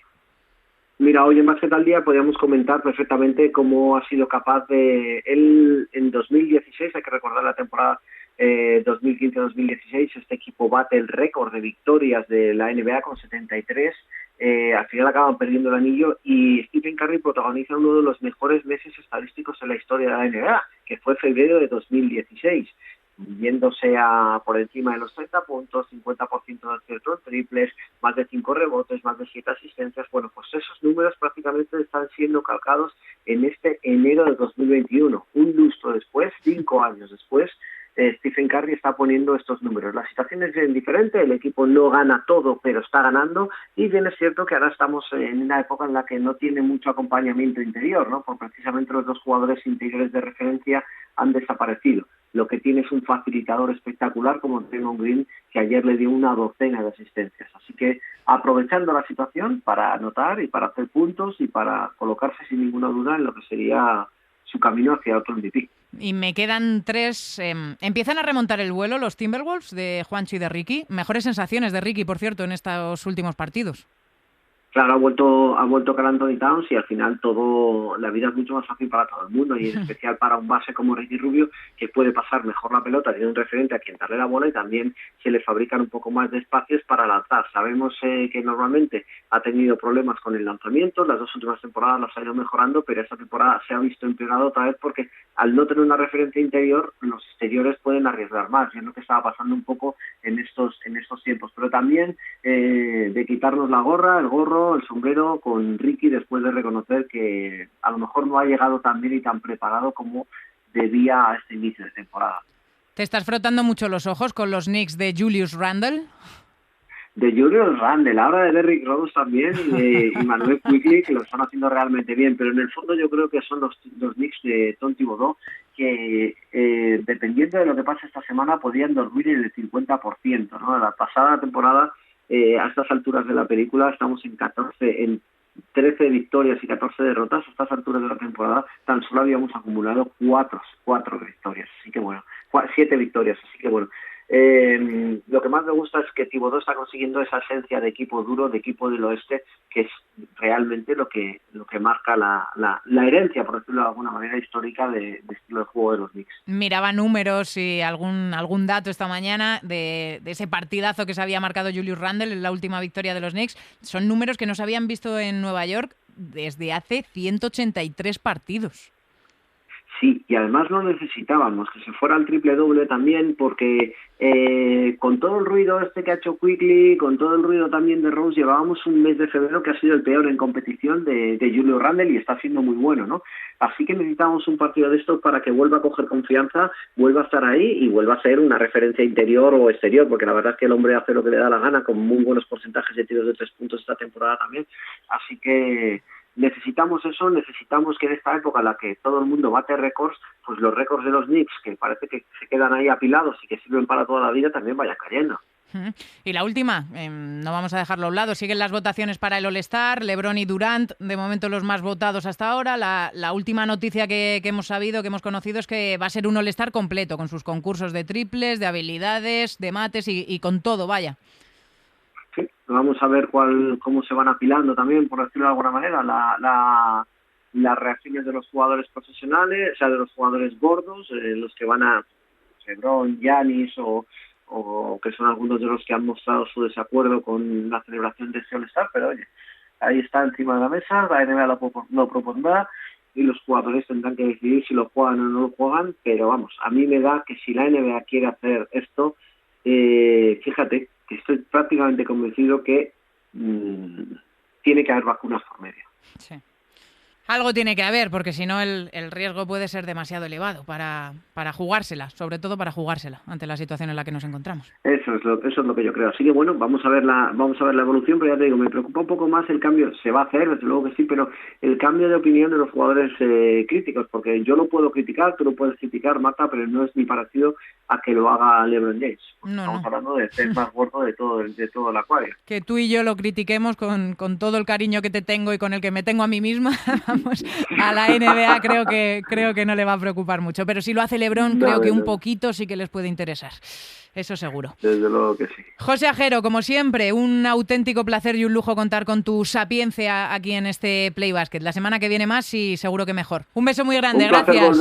Un placer muy grande volvernos a encontrar por las canchas, Marta, que eso está muy complicado. Ya nos volveremos a ver, espero que no pase mucho tiempo. Un beso muy fuerte, José, gracias. Sí, un beso muy fuerte, hasta luego. Dejamos la NBA y nos acercamos de nuevo a Europa. Vamos con la Euroliga, porque aunque estemos en semana de ventana, la máxima competición continental no para y entramos ya en el último tercio de la fase regular.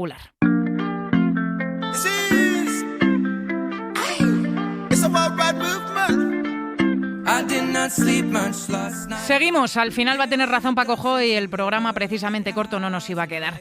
Seguimos y vamos a mirar a lo que está por delante, que no es otra cosa que la Euroliga, ya lo saben, semana de ventanas de selección, paran todas las competiciones, para la ACB, para las competiciones continentales, pero no lo hace la Euroliga, que encara sus últimas 10 jornadas de la liga regular. Compañero del diario AS, Ricardo González, muy buenas. Hola, muy buenas. Faustino Sáez, periodista del País, muy buenas. Muy buenas. Ricardo, voy a empezar por ti. 10 jornadas para el final de la Liga regular, con el Barça líder, el Real Madrid entre los 4 primeros y ahora, por ahora, el Baskonia y el Valencia Basket fuera de los 8 primeros que dan acceso a los cuartos de final. Pues un final emocionantísimo. De hecho, ha hecho la Euroliga un estudio, es una de las temporadas con marcadores más ajustados y más estrecheces en la clasificación y me recuerda un poco a donde nos quedamos el año pasado, ¿no? Parece como si retomáramos el final de la temporada donde se quedó el año pasado y quizá por eso a lo mejor hay más ganas, ¿no? El Barcelona, pues qué decir, ¿no? Va como un tiro y el Valencia y el Baskonia pues se juegan sus últimas oportunidades de poder meterse. El Baskonia tiene que ganar esta semana al Kinky sí o sí y el Valencia en duelo directo con el Madrid. Vamos a ver cómo evoluciona. Faust, miramos la clasificación con el Barça y el CSKA destacados arriba, el Real Madrid entre los 4 primeros, el Zenit de Xavi Pascual que está haciendo un temporadón y los que habían empezado peor, de los que nadie se puede fiar, equipos como el Efes o como el Fenerbahce que poquito a poco y sin hacer demasiado ruido han ido escalando posiciones y que son equipos o rivales con los que seguro que nadie se querría ver las caras en unos playoffs, ¿eh? Seguro, ya están ahí. El Fenerbahce pasó esa crisis de comienzo de temporada, era difícil recoger la herencia de Obradovic, pero hubo paciencia, hubo fichajes y desde que llegó Guduric la subida ha sido espectacular, ya están sextos. Y el Efes, que como decía Ricardo, cuando se interrumpió la temporada el año pasado, iba como un avión, sí. Pues empezó también titubeante, parecía que aquel equipo de juego vistoso y de resultados y de efectividad y de Larkin y Nishik jugando como aviones, habían pasado a mejor vida, pero no, ahí están también octavos. Imagínate un cruce Barcelona-Efes que se daría ahora. Sería una bomba eso, después de la jornada pasada, cuando el Efes ganó en el Palau. O sea que son dos equipos a los que, como tú decías, nadie quiere enfrentarse y que ya están de momento en el top 8 y con aspiraciones a seguir subiendo. Veremos a ver. Las últimas 10 jornadas que pintan apasionantes. La que tenemos por delante, Ricardo, se vuelven a encontrar después de lo visto en la Copa del Rey, Valencia Basket y Real Madrid. Pues sí, supongo que con muchas ganas ya no de desquite, sino de demostrar el Valencia que podía haber dado algo más de sí en ese partido. Yo creo que se fueron con una sensación de impotencia porque podían haber hecho más y supongo que tendrán muchas ganas de volver a jugar y el Madrid pues parecido por el desenlace de la Copa y porque cuando sufres una derrota así tan dura lo que quieres hacer cuanto antes es volver a la acción, volver a jugar y olvidarte de lo que ha pasado. Vosotros que seguís muy de cerca al Real Madrid, esta os la hago un poco a los dos, con las dudas que han tenido durante la temporada, la salida del Facu, la lesión de Randolph, lo hablábamos en la tertulia también, pero centrándonos un poquito más en la Liga CB, de cara a la Euroliga, ¿les veis con opciones de competir de tú a tú con los CSKA, Barcelona, Efes y las grandes plantillas de Europa? Faust, empiezo por ti. Sí, yo creo que sí, porque es verdad que la Copa del Rey ha supuesto un punto de inflexión, pero para dos cosas, para toparse con la realidad del momento actual de la plantilla del Madrid, de las salidas, de la salida de Campazzo, de las bajas que ha tenido sucesivamente, las de Randolph, las de Taylor, la de Rudy, pero también ha servido para valorar que con todo eso está líder en ACB y está cuarto en Euroliga. El compromiso con la competitividad de este Madrid, desde que Lasso está al frente, es incuestionable. En otros tiempos y en otros equipos estas ausencias que hemos hablado serían condición suficiente para tener una excusa que diera por perdida la temporada, pero el Madrid no lo ha hecho nunca y no lo va a hacer ahora.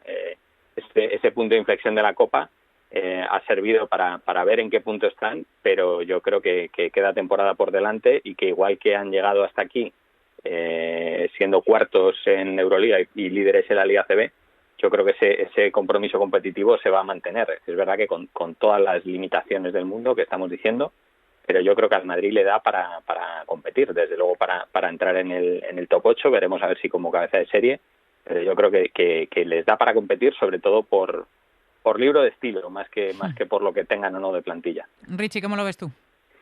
Hombre, yo creo que si después de 24 jornadas vas cuarto, evidentemente estás compitiendo. Ahora mismo, por ejemplo, hablábamos de posibles cruces en playoff, pues ahora mismo se cruzaría con el Bayern para meterse en la Final Four. Pues si eso pasase, pues el Madrid sería favorito para estar de nuevo en una Final Four, pero yo lo que creo es que estaba consiguiendo resultados casi al mismo nivel que en temporadas anteriores con una plantilla inferior. Entonces yo creo que estaba incluso compitiendo por encima de sus posibilidades y que evidentemente las posibilidades de ganar la Euroliga, que es para lo que aspira el Madrid, para lo que está hecho una plantilla como el Madrid con el presupuesto que tiene, pues son menores que otros años, lo cual no quiere decir que después de la Copa todo esté mal y yo creo que el Madrid no necesita una revolución, simplemente necesita una reconstrucción, acertar bien con los pasos que hay que dar, pero tiene una base de jóvenes prometedores, tiene una base de veteranos que todavía no han dicho su última palabra y tiene a Tavares, entonces yo creo que tampoco son señales tan alarmantes o tan negativas. Faust, habrá que ver si las celebraciones coperas le pasan factura o no al Barça, que esta semana recibe ya en el Palau al Zalgiris. Sí, cuestión de mentalidad, como dice siempre Jasikevičius, ¿no? Ese no relajarse durante los partidos y ese no considerar haber tocado techo por haber ganado la Copa. Si ese compromiso sigue existiendo, el Barcelona, desde luego, hablábamos de potencial de plantilla, pocos o ninguno como el Barcelona. Y ahora tiene las próximas 4 jornadas, son 3 en el Palau, con Zalgiris, Asvel y Baskonia, y salida a el Oaca contra Panathinaikos antes de recibir al Madrid el 11 de marzo, antes de viajar aquí a Madrid el 11 de marzo. Uh-huh. Si gana esos 3 partidos que tiene en el Palau e incluso la salida con Panathinaikos, va a llegar lanzado en el liderato de la clasificación y esperemos que no haya relajación y que esa resaca copera la lleven a cabo en términos competitivos, no festivos. Un Panathinaikos que menciona ahora Faustino, al que le han tenido que suspender los próximos partidos con un brote por coronavirus que llega hasta los 10 casos, ni más ni menos. Richie, hablábamos antes de las necesidades de victoria que tiene el Valencia Basket, también las tiene el Baskonia, que eso sí, afronta un partido propenso, se supone, para conseguir ese triunfo. Visitan a un Khimki que es la casa de los líos esta temporada, podemos decir. Sí, la verdad es que todos los años ves que tienen un presupuesto y una plantilla por nombres impresionante, pero también ves todos los años que algo falla. Siempre hay mucho jaleo allí. Sí, no, y que fichan puestos duplicados, que dices, joder, si ya tenías todos los puestos de pivot cubiertos, ¿no? ¿Para qué fichas ahora otro? No, ves que hay cosas ahí que no encajan y luego los ves jugar y ves que cada uno va por su lado, que hay una falta total de cohesión y sobre todo de defensa y el proyecto se cae a las primeras de cambio. Hubo la temporada anterior que parecía que podían, no sé, por fin remontar, pero no, sí, el Baskonia está obligado a ganar, sí, van ya corriendo a coger el avión que están a punto de perder y está obligado a ganar. Yo, mira, personalmente en el Baskonia tengo mucha fe porque me encanta la plantilla de esta temporada, creo que tiene un equipazo súper competitivo y esperaba más de ellos en la Copa y también he esperado más en la Euroliga. Creo que han tenido momentos culminantes de un nivel altísimo de baloncesto y lo que les ha faltado es regularidad, quizá un pelín más de rotación. Los que siguen moviéndose, Faustino, en el mercado son los del Chesca. Se lesionó Milutinov, ha llegado Michael Eric y ahora también ha llegado Lumber. Sí, se está convirtiendo un poco también en el Baskonia en filial del CSKA, sí, ¿no? Porque creo que ya son 5 jugadores, ¿no? Sí, mira, tenía aquí apuntado para preguntaros ahora a los dos. Tengo Mike James, Darren Hilliard, Johannes Voigtman, Toko Sengelia, Michael Eric. Al final es que es un quinteto podría ser un quinteto de otros años atrás del Baskonia. Sí, hay algo ahí de lo que quiere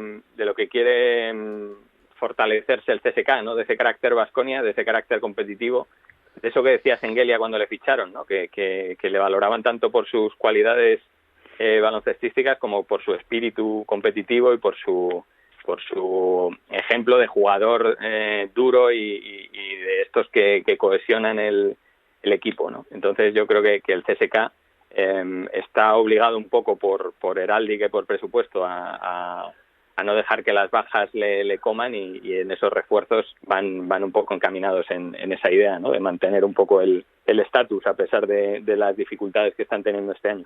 ¿Alguna recomendación? Os la pregunto a los dos para la semana. Hemos hablado ya de los 4 equipos españoles. ¿Algún partido que tengáis marcado en rojo? Que no sean de españoles. Bueno, el que vosotros queráis. Yo digo que ya hemos hablado de los 4 españoles, pero que vosotros me digáis los partidos que esta semana sí o sí tenéis ahí con un asterisco que no os los vais a perder por nada del mundo.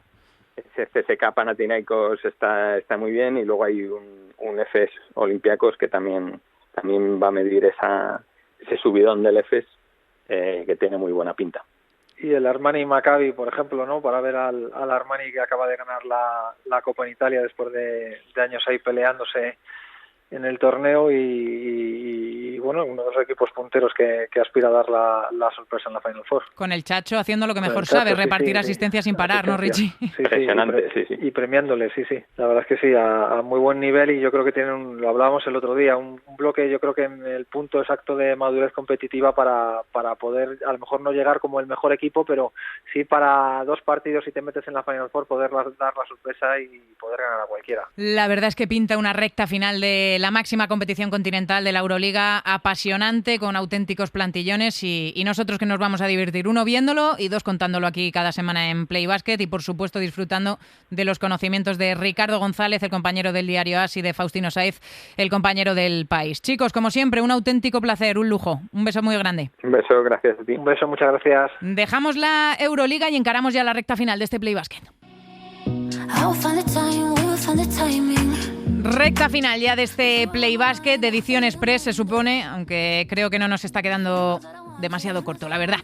Pero no podemos terminar sin echar un vistazo también a la Liga Femenina Endesa, por supuesto. Reitero desde aquí el beso de todo el equipo, todo nuestro cariño para Marta Fernández, y el que se va a pasar por aquí es José Antonio Duro para contarnos lo más destacado de esta Liga Femenina. Hola Duro, ¿qué tal? Muy buenas. Hola Marta, ¿qué tal? Muy buenas. Esta semana con partidos aplazados, con jornada de fin de semana, ¿qué ha sido lo más destacado? Sí, con partidos aplazados y una jornada de fin de semana ha sido la 25, que nos sigue dejando invictas a Perfumerías Avenida, las de Roberto Íñiguez, que doblegaron con solvencia a uno de los equipos de abajo, Spar Gran Canaria, aunque a decir verdad, arriba nadie pinchó. No falló Spar Girona en Lugo ante Durán Maquinaria Ensino, tampoco Valencia Basket en Cáceres ante Alter Enersun, y de las victorias de arriba, importante por ejemplo la de Lointec Guernica Vizcaya, que ganó en el Antonio Magariños a su inmediato perseguidor, a Movistar Estudiantes. Por abajo, la alegría de la jornada estuvo en Bembibre, las bercianas que ganaron segunda semana consecutiva que lo hacen, ajustado en Logroño a Campus Promete, y también la otra alegría estuvo en Zaragoza, Casademont,